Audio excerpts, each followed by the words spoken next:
মুভির শুরুতে আমরা অ্যানা নামে একটি মেয়েকে দেখতে পাই যে তার ঘরে ক্লোই বাজাচ্ছিল, কিন্তু হঠাৎ তার বাবা তার ঘরে এসে তাকে জোরে থাপ্পড় মারে। তারপর সে তার উপর জবরদস্তি করতে শুরু করে।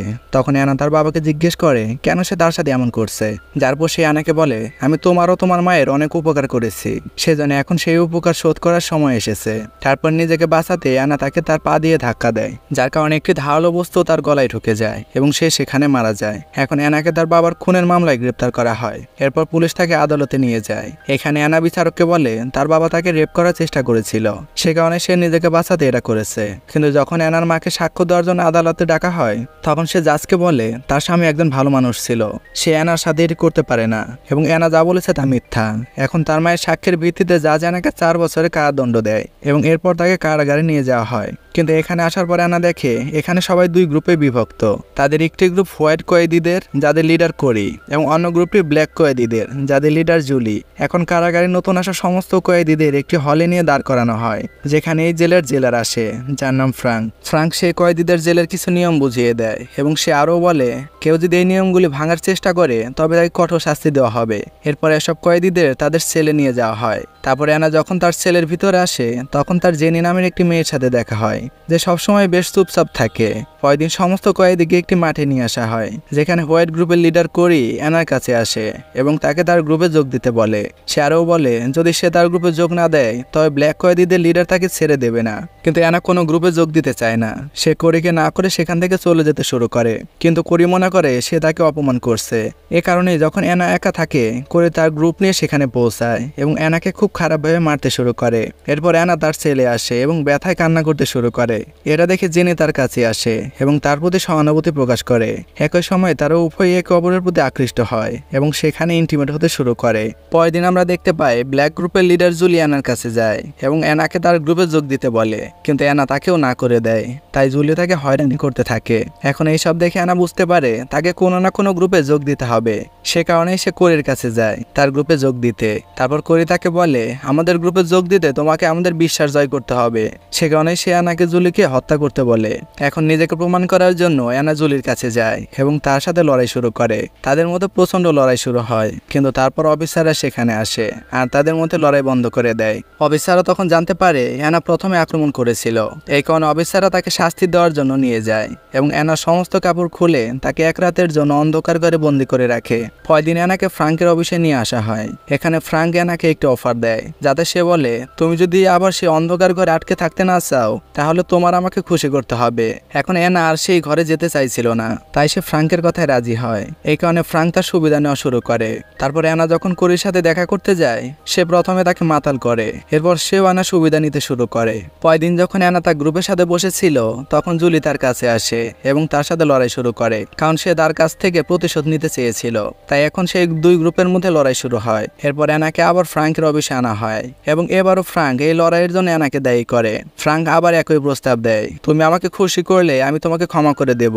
এবার অ্যানা ফ্রাঙ্কের কথায় রাজি হয়। তারপর যখন অ্যানা তার ছেলে ফিরে আসে, তখন সে খুব রেগেছিল। এই কারণে কিছু বিষয় নিয়ে জেনির সাথে তার ঝগড়া হয় এবং সে জেনিকে থাপ্পড় দেয়, যার কারণে জেনির ঠোঁট কেটে যায়। এখন অফিসার যখন সবাইকে চেক করছিল, তখন জেনির কাটা ঠোঁট দেখে তারা বুঝতে পারে এসব অ্যানা করেছে। তাই তারা অ্যানাকে ধরে ফ্রাঙ্কের কাছে নিয়ে যায়। এবার অ্যানা ফ্রাঙ্ককে বলে আপনি আমার সাথে যা করছেন তা ঠিক না। তারপর ফ্রাঙ্ক তাকে বলে এটি তোমাকে শাস্তি থেকে বাঁচানোর কিছুই নয়, আমি চাইলে তোমাকে এমন জায়গায় পাঠাতে পারি যেখানে তোমার সাথে আরো খারাপ কিছু ঘটতে পারে। তারপরে অ্যানা কোরির কাছে যায় এবং নেশা করার জন্য তার কাছে ড্রাগস চায়, কিন্তু কোরি তাকে ড্রাগস দিতে অস্বীকার করে এবং বলে তোমাকে এখন এটি কিনতে হবে। আসলে কোরি এখন অ্যানার নেশা থেকে মুক্তি পেতে চেয়েছিল, কিন্তু অ্যানার এটা শুনে খুবই খারাপ লাগে। সে কারণে অ্যানা বলে সে তাদের গ্রুপ ছেড়ে দেবে। এই কথা শোনার পর কোরিও রেগে যায় এবং সে অ্যানাকে তার সেল থেকে ধাক্কা দিয়ে বের করে দেয়। এখন অ্যানা বাইরে চলে যায় এবং অন্যান্য মেয়েদের থেকে ড্রাগের ব্যবস্থা করে এবং সেগুলি তার শরীরে ইনজেক্ট করতে শুরু করে। তারপর দূর থেকে কোরি অ্যানার এমন অবস্থা দেখে তার একটু ভালো লাগে না। তাই কোরি অ্যানার কাছে যায় এবং তাকে বোঝাতে শুরু করে তাকে এইসব ছেড়ে দিতে হবে, কিন্তু অ্যানা তার একটি কথাও শোনে না। এই কারণে কোরি সেখান থেকে চলে যায়। এখন যখন ব্ল্যাক গ্রুপের লিডার জুলি জানতে পারে অ্যানা হোয়াইট গ্রুপ ত্যাগ করেছে, তখন সে তার কাছ থেকে প্রতিশোধ নেওয়ার কথা ভাবে। সে কারণে অ্যানা যখন বাথরুমে গোসল করছিল, জুলি তার গ্রুপ নিয়ে সেখানে যায় এবং তাকে বাজেভাবে মারতে থাকে। তারপরে অ্যানা অ্যানা বেরিয়ে আসে এবং সেই মেয়েদের কাছ থেকে আবার ড্রাগ নিতে শুরু করে যাতে সে তার দুঃখ ভুলে থাকতে পারে। কিন্তু তখন কোরি এখানে আসে এবং সেই সব মেয়েদের মারতে শুরু করে যারা অ্যানাকে ড্রাগস দিয়েছিল। কিছুক্ষণ পর অফিসাররা সেখানে এসে ড্রাগ সেবন করা সব মেয়েদের ধরে নিয়ে যায়, কিন্তু অ্যানা তার গলায় একটি ধারালো পাথর রেখে অফিসারদের হুমকি দিতে শুরু করে। কিন্তু একজন অফিসার খুব চতুরতার সাথে অ্যানার কাছ থেকে পাথরটি ছিনিয়ে নেয়। তারপরে অ্যানাকে তার সমস্ত পোশাক খুলে 3 দিনের জন্য একই অন্ধকার ঘরে বন্দি করে রাখে। এখানে অ্যানা নিজেকে হত্যা করার চেষ্টা করে কারণ সে এত টর্চার সহ্য করতে পারছে না। এরপর আমরা অ্যানাকে হাসপাতালে দেখতে পাই যেখানে অ্যানার মতো ড্রাগ সেবন করা অনেক মেয়ের চিকিৎসা করা হচ্ছিল। যখন অ্যানা তাদের এই অবস্থা দেখে তখন তার খুব খারাপ লাগে। এরপর সে সিদ্ধান্ত নেয় সে আজ থেকে ড্রাগ সেবন ছেড়ে দেবে। এরপর অ্যানার মা তার সাথে জেলে দেখা করতে আসে। সে অ্যানাকে বলে, আমি আমার স্বামী সম্পর্কে সবকিছু জানতে পেরেছি। সে ভালো মানুষ ছিল না এবং আমি তোমার বিরুদ্ধে আদালতে সাক্ষ্য দিয়ে একটি বড় ভুল করেছি। সেজন্য এখন আমি আমার ভুল শুধরে নিতে চাই। এরপর অ্যানা ফ্রাঙ্কের কাছে যায় এবং তাকে বলে, আপনি আমার শরীরের সাথে যা খুশি করেন, কিন্তু বিনিময়ে আমাকে ওই মেয়েদের গ্রুপ থেকে বাঁচাতে হবে। তারপর ফ্রাঙ্ক এতে রাজি হয়। এখন যখন কোরি জানতে পারে অ্যানা তার গ্রুপকে চিরতরে ত্যাগ করেছে তখন সে তার সাথে লড়াই করে এবং তার মুখে একটি কাঁটা ফেলে দেয়। তারপর তাকে হাসপাতালে আনা হলে ফ্রাঙ্ক তার সাথে দেখা করতে আসে। এরপর সে খারাপভাবে অ্যানাকে স্পর্শ করতে শুরু করে। তখন অ্যানার কাছে দাঁড়িয়ে থাকা নার্স এইসব দেখছিল এবং অ্যানাও বুঝতে পেরেছিল ফ্রাঙ্ক তাকে সাহায্য করবে না এবং সে তার সুবিধা নিচ্ছে।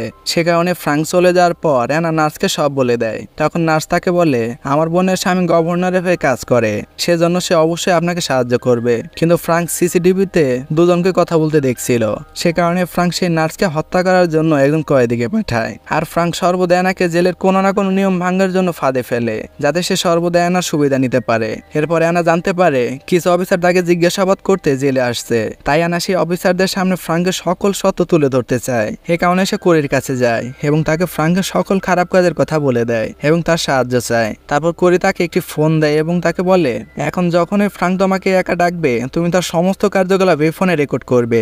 এরপর যখন ফ্রাঙ্ক অ্যানাকে একা ডাকে তখন সে ফোনের ভিতরে সমস্ত কিছু রেকর্ড করে। পরের দিন যখন অফিসাররা তাকে জিজ্ঞাসাবাদ করতে আসে অ্যানা তাদের ফ্রাঙ্কের বিষয়ে সব সত্য বলে দেয়, কিন্তু অফিসারদের কেউ তাকে বিশ্বাস করে না। এ কারণে অ্যানা সেই রেকর্ডিং সমস্ত অফিসারকে দেখাতে শুরু করে। রেকর্ডিং দেখার পরে তারা নিশ্চিত হয় অ্যানা সত্য বলছে।